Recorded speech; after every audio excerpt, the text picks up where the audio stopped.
So, hello. Hi. Thank you so much for taking the time to talk to me about Shovel Knight Pocket Dungeon.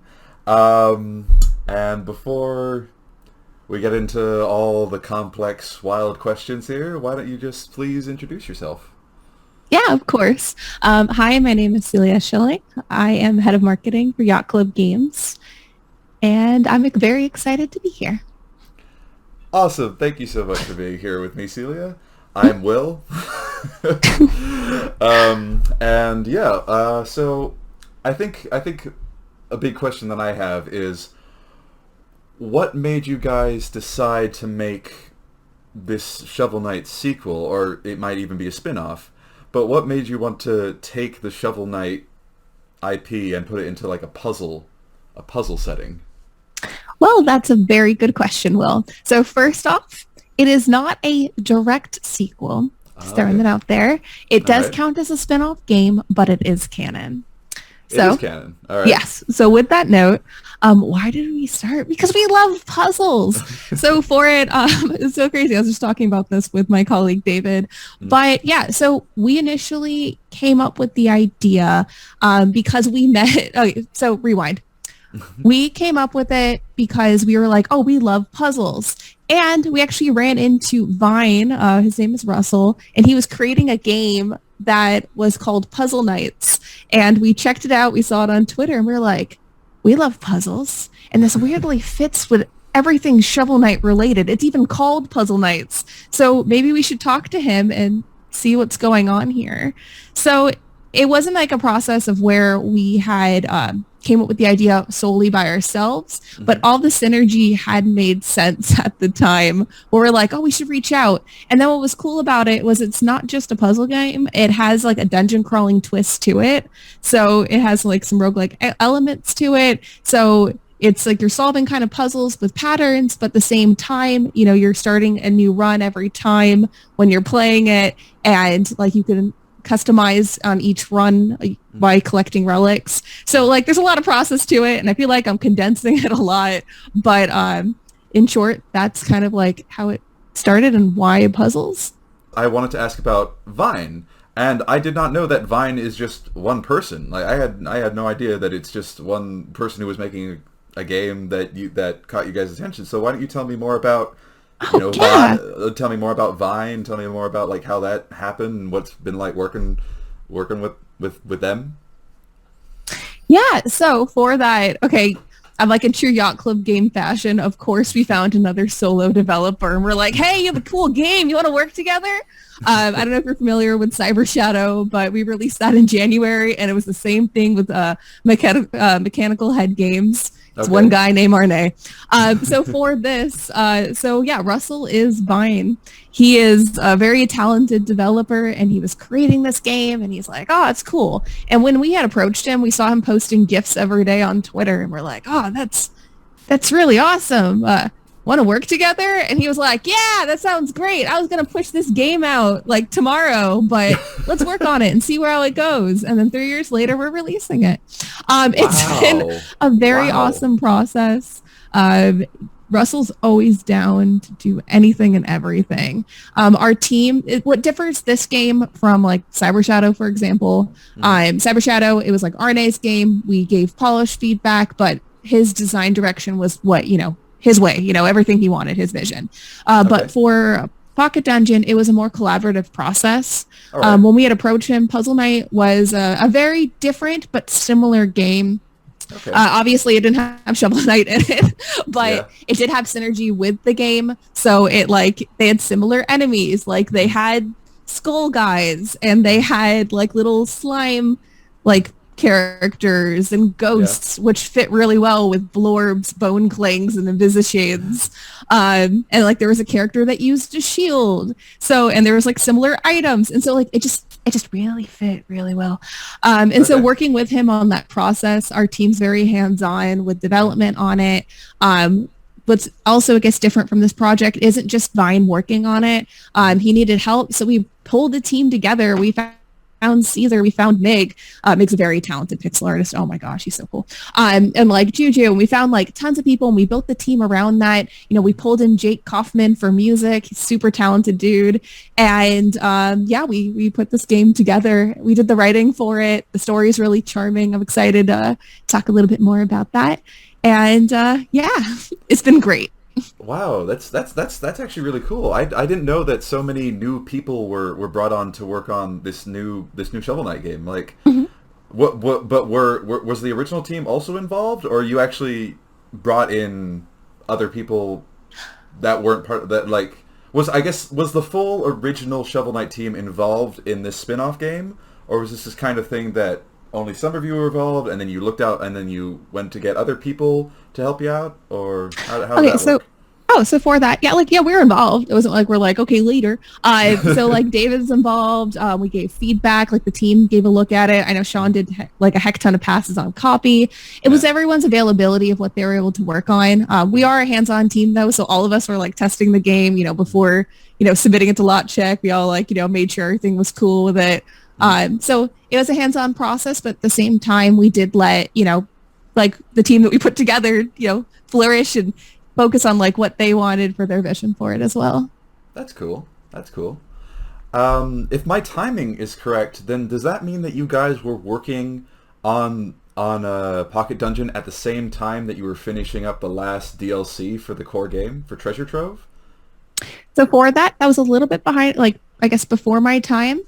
So when I got on board with Yacht Club Games, it was right after Treasure Trove had released into the world. So, and then my focuses were mainly on Cyber Shadow, but I feel like we were in the beginnings of things. Because I believe that, because King Knight was, I think, the last one to come out, but if my timing is correct, I think it's only maybe a couple of years old? It is. Okay. So, yeah, King Knight, King of Cards, as well as Shovel Knight Showdown, came out in December of 2019. And play King of Cards. It's like, okay, it's become my favorite campaign. I adore King Knight. He's such a jerk. Play it. I am currently playing it. I think I'm probably about a third of the way through. Okay. I am really enjoying it. I do really like it. And yeah, King Knight is such a lovable jerk. It's the best. Are you guys planning on making just a whole game all about the card game that you made in that universe? Oh man, I would love a Joustus game. Right now it's not in the pipeline, but never say never. Like 3 years ago, I don't think we were hoping on making like a puzzle game. We were just like, that'd be cool, whatever though. So you guys discovered Vine's Puzzle Nights literally as it was about to be released, and then you spent an additional 3 years making Shovel Knight Pocket Dungeon. So of all the stuff that is of all the stuff that was there before the whole transformation began, what kind of remained? Like, what of Vine's original stuff is still mostly intact? Because I know when something goes through a transformation, it's things are going to change because sizes change, animations change, all that stuff, and that all can affect all the different layers. So I'm very curious if there was anything from the original prototypes that was able to stay intact in addition, aside from the core, I guess, concept of making a night themed dungeon puzzle game. So at its very core, Puzzle Nights lives on. So for that, it's one of those things where the core mechanics, to be honest, like you start the game as the main character who you can spot in Shovel Knight Pocket Dungeon as your friendly buddy Tips, who gives you tips about how to go through the venture. He's experienced. Wonder why. So for that, so you play as, well, I don't remember the actual main character's name from Puzzle Nights, but you play as Tips. Okay. And you attack enemies. Back then there wasn't chaining, so it was more of you trade damage with them. You collect keys, you open chests. Some of the items that you see in Pocket Dungeon are kept from the original game. Like, for example, the wooden sword. I remember that was the first one I opened to the chest, and I'm like, I know that guy. So you use that, you beat enough monsters and you go through a door. So the progression is very similar. It is more focused roguelike than like puzzle adventure. And when I say that, since there's a chaining aspect to it, you go through the levels, and if you die, you die. So then you start back at the beginning like most roguelites. So there's that. Money, for example, like that's still in the game. You collect gems, but instead of purchasing relics, you would just use it to purchase characters instead of unlocking them. So like there's that. The portrait design, I guess like the overall like aesthetic starting out is similar to Shovel Knight Pocket Dungeon. You have to scroll back on his Twitter and check it out. But yeah, so there are aspects to it. But yeah, when the game transformed and we did our whole collaborative process, there's a lot of differences to it. Obviously, like with Shovel Knight and the aesthetic and the story and the chaining and the special abilities and the relics. Like, for example, relics in Shovel Knight Pocket Dungeon, you can collect and purchase while in the level, so you can use it in that moment. Whereas they were actually called blessings before. Blessings were something that you would purchase after each level, or you'd select after each level, and you can only pick one. And so there's a lot of differences to it, but I thought it was fun. But I'm like in love with Shovel Knight Pocket Dungeon. I had a chance to play some of it today, and I want to see it all. I want to play it through. This is definitely, I see myself playing this game until I have unlocked everything. I just want. Yeah, it's fun. Oh my gosh. Are you playing on infinite mode? Or are you playing in true roguelike fashion on stock? I would wager that you're definitely a much better puzzle / rogue player than I am. I mean, I love rogue type games, but I think for this, I will have to play on puzzle mode until I get really good and then try roguelite. Because I think I would get too frustrated. But, yeah. So no, it's totally fine. I'm definitely going to have to play Infinite for a while. It is A-okay. Yeah, no, so there's definitely a little bit of a learning curve when playing the game. But once you get the hang of it, if you're like, oh, there's this and that, it becomes this min-maxing equation in your head where you're just aggressively doing everything. Sorry, I love this game so much as a Shovel Knight fan and a Puzzle Rogue fan. So this is my game. I feel like it's like, oh, why did Yacht Club Games make a puzzle game? For me, duh. Didn't even work there yet, but for me, okay, so for it, yeah, there are like HP differences, but a tip for Plague Knight, let his poison attack go through the process. So when using the mechanics, like you trade damage. And I think in the beginning for people, like they're like, oh, I got hurt. How dare you? Like, I don't want to hurt my character. But if you accept that's a part of the mechanics, it goes with the pace of the game. So, with Plague Knight, he gets the poison attack. So you do your first damage and then you get the second one in there with the Bone Cling. Collect a potion, come back. Maybe a chain is built a little bit better, or you can maneuver it, or you can rebuild the chain, like the Betos in the middle or something of the sort. Yeah. So you have to be strategic with it. But yeah, give Plague Knight some time. He's a little guy. He's trying. Okay, back to the topic. To Pocket Dungeon. back to Pocket Dungeon. Okay, Pocket Dungeon. Yeah. As soon as I heard about it, I immediately thought, oh, this is definitely going to be it's definitely going to have an app tie-in game. But I noticed that it doesn't seem to be planned for like Android or iOS, even though I feel like it could fit quite well on that, and how it's framed and how it's. I feel like it could be adapted to, fit quite well on a phone. Is there a reason why you guys haven't decided to do that, or are you planning to do that in the future? That would be really cool. Right now it's not in the pipeline. Like, we're really focused on releasing this, and we kind of hinted, so I'll say it here because it's in writing on our blog. We did talk about releasing some cool DLC also for the game. So I think right now that's our focus. If we ever expand platform, like our platform roster, we'll be sure to announce it like on our social media. But as for why, I'm not really sure. I think it's more if we had console in mind. A lot of our inspiration for Pocket Dungeon was from like the retro classics like Wario's Woods and Yoshi's Cookie. Oh, yeah. And are they on? Well, they're not on mobile, are they? Because I would have them on I don't think so. I think maybe I'm sure some people have found a way to get emulators on their phone. Oh yeah, and, like translate that somehow. But yeah, but like as like for mobile, it's kind of the things where we took inspiration from those like retro classics. So I don't think it really was too much on the radar when we were planning it, because we just thought, yeah, like, never play it on your Super Nintendo? What's the newest Super Nintendo? Oh yeah, Switch. Okay, so let's do that. So it was kind of more of like that kind of process for it. Mobile would be cool, but right now it's on the plans. I feel like we need to give Russell and the rest of the team a nap, and then we can look into those things. That's totally. Wait, they don't get a nap. We're working on DLC. Okay, never mind. After the DLC, they get a nap, and then we'll see.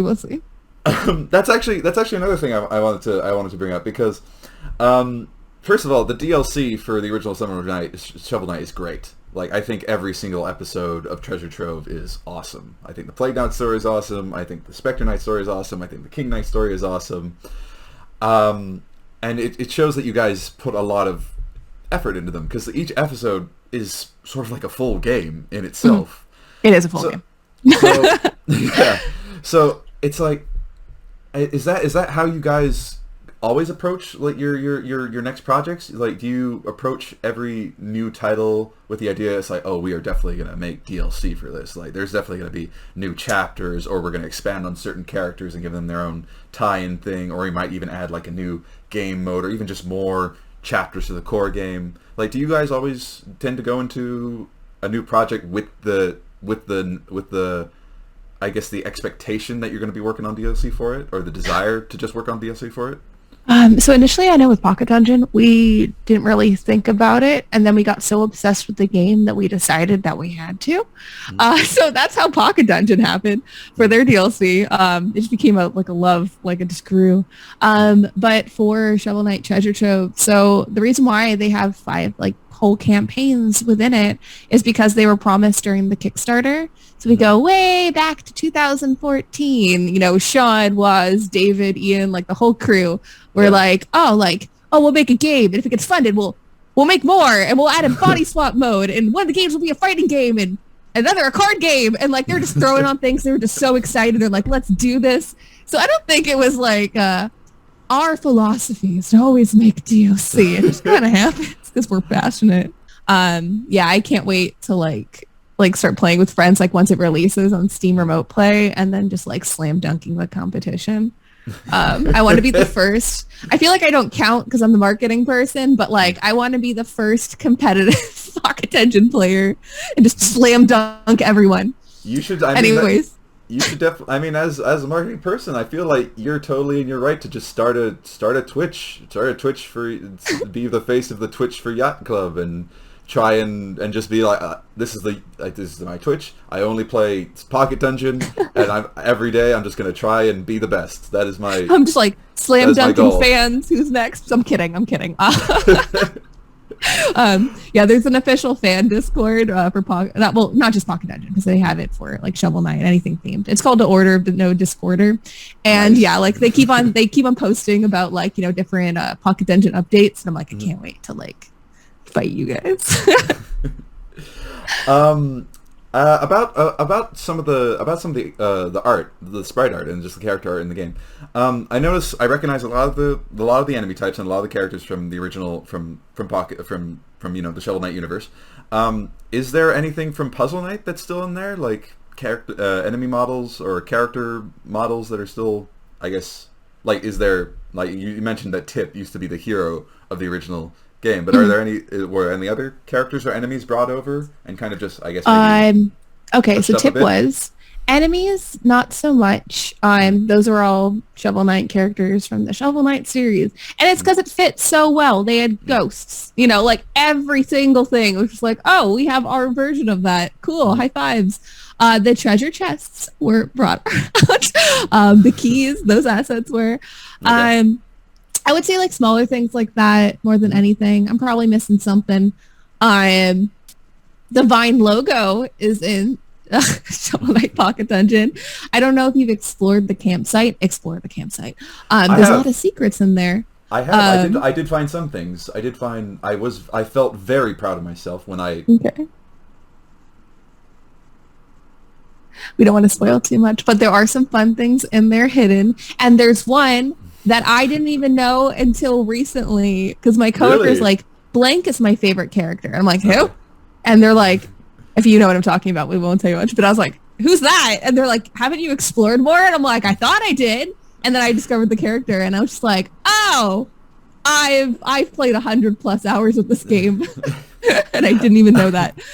So yeah, there's like little fun things everywhere. But right. yeah, there's a little ice block. If you hit that, you'll find some cool things. I did not. Some cool things. Nice.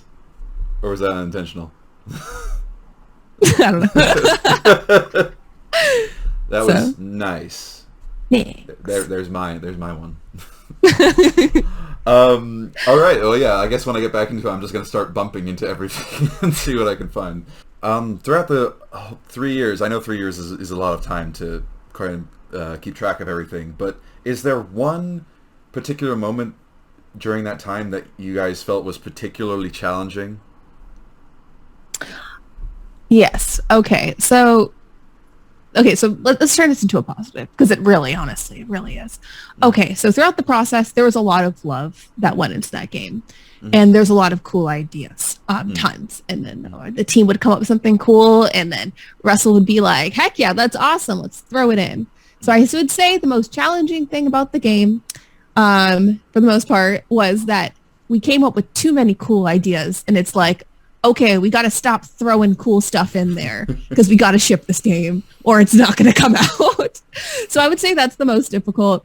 And then, like, I guess another challenge is, I guess, figuring out what the balance should be between roguelite and puzzle, difficulty, accessibility with the game, to make sure that no matter what your playstyle is for Pocket Dungeon, you're having fun throughout it. So I guess that was a challenge too, of like deciding what characters did what and how it should be, how we should balance it. Should we make it so that everyone's equal? And it's like, well, if everyone's equal, like, what does that mean? And so it's like, well, let's try making all the characters the most fun they could be. And so you've played with Plague Knight, you know his poison move, and it's like, it goes really similar with, I would say his playstyle goes similarly with their personalities. Like, I don't know if you played with Propeller Knight yet. Oh my god, he's so much fun. I'm actually trying to guess what all their I guess special techniques are. I was so and I also I just want to point out that I really like the idea that or the fact that encounters are random. Like, you never know what night you're going to run into where, because it also just sort of incentivizes you to always start at the very beginning, not just because you want to build up power-ups and stuff, but also because you want more chances to meet more knights during your run, which I really like. And I'm trying to guess what each knight's special technique is. For Propeller Knight, I'm guessing that he either has an ability that's similar to Mole Knight, where he can make a move to another part of the field, or he just avoids floor hazards. No, none of those. Okay, then I have no idea at the moment. I'll have to be more theorizing. But is he your favorite? Is he your favorite knight to play? He's one of my favorites. I really enjoy playing with him. Mole Knight. Oh my god, Mole Knight's like one of my favorite characters now. Mole Knight's ability is amazing, and it just, each way you play, it fits with their character's personality, and it's like a new way to experience Pocket Dungeon. Like, it just changes the game and of how it works too. So it's really fun. I can't wait for you to try all the characters. I just want to. That's one of my main motivations, to just keep doing multiple runs. I just want to unlock them all. It's like, yeah. I am such a collectionist. I don't know. I guess collector is the correct term, but that doesn't sound right when applying to games. But yeah, I like to collect everything. It's just, I guess I also have a bit of OCD. Like, I don't like the idea of not having one character. It's just like, that empty space is gonna bother me. Yeah, it's lonely. You gotta be your heart. Yeah, no, I'm a collectathon junkie myself. Ever since Banjo-Kazooie, I needed to get everything. So no, I totally get it. Yeah, I 100%ed ukulele. Like, I had to get everything. All right, Pocket Dungeon. That's what we're talking about. That's what we're talking about. Have you personally beat the roguelike version of Adventure? Like, have you made it to the end with one of the characters? I will die close to the end on the roguelike version, and there's a reason why. And the thing is, though, is that currently, basically, I think it's really funny that marketing for launch got in the way of my Pocket Dungeon playing. But it did.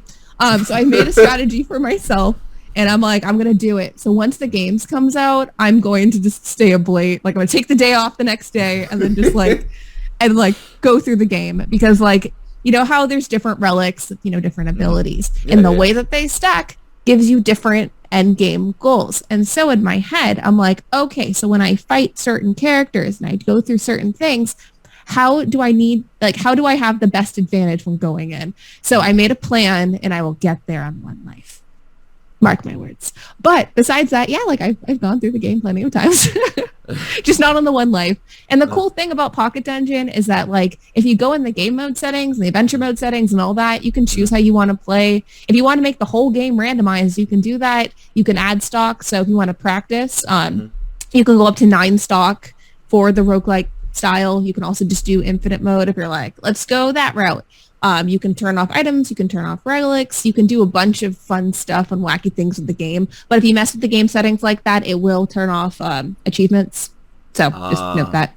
I know you can't like, it's how things work. But no, you can mess with it however you want. So I got to train too. Like, have that Rocky montage, except it's just me playing Pocket Dungeon. I would love to see how that montage would be filmed, because it's me very angry with like Mountain Dew. That's about it.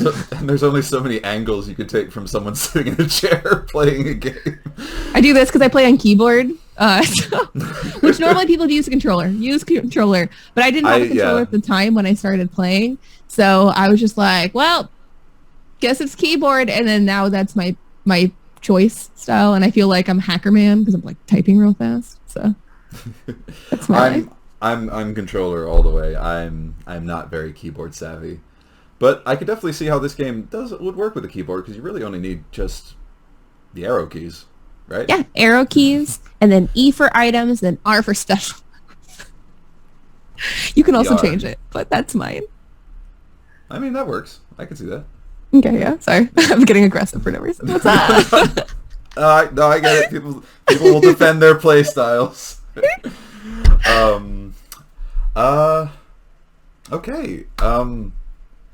I think that's pretty much all of my major questions, a lot of my curiosities. Thank you so much for being so honest and like just talkative with your answers, because it's so great to see people talk about what they love with such love. Like I love seeing that. Oh, thank you. Well, I appreciate that. Pocket Dungeon. I'm very lucky, and I feel blessed to be able to work for a company where I get to do like a couple of my favorite things, which is talk about cool puzzle action games, and then also at the same time talk about Shovel Knight. So it was a very nice breed of both. And once I like turned on the game from first pixel, the first splash screen, I was like, okay, I think I'm in love. So yeah.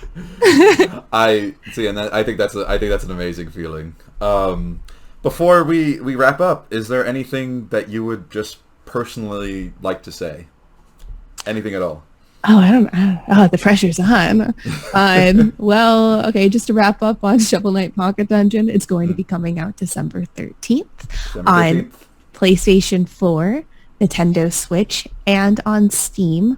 Right now, I don't know when you're going to be posting this, but you can wish list it on Steam and Nintendo Switch. So make sure to add it there so you are, in the loop with your Pocket Dungeon adventure when it comes out.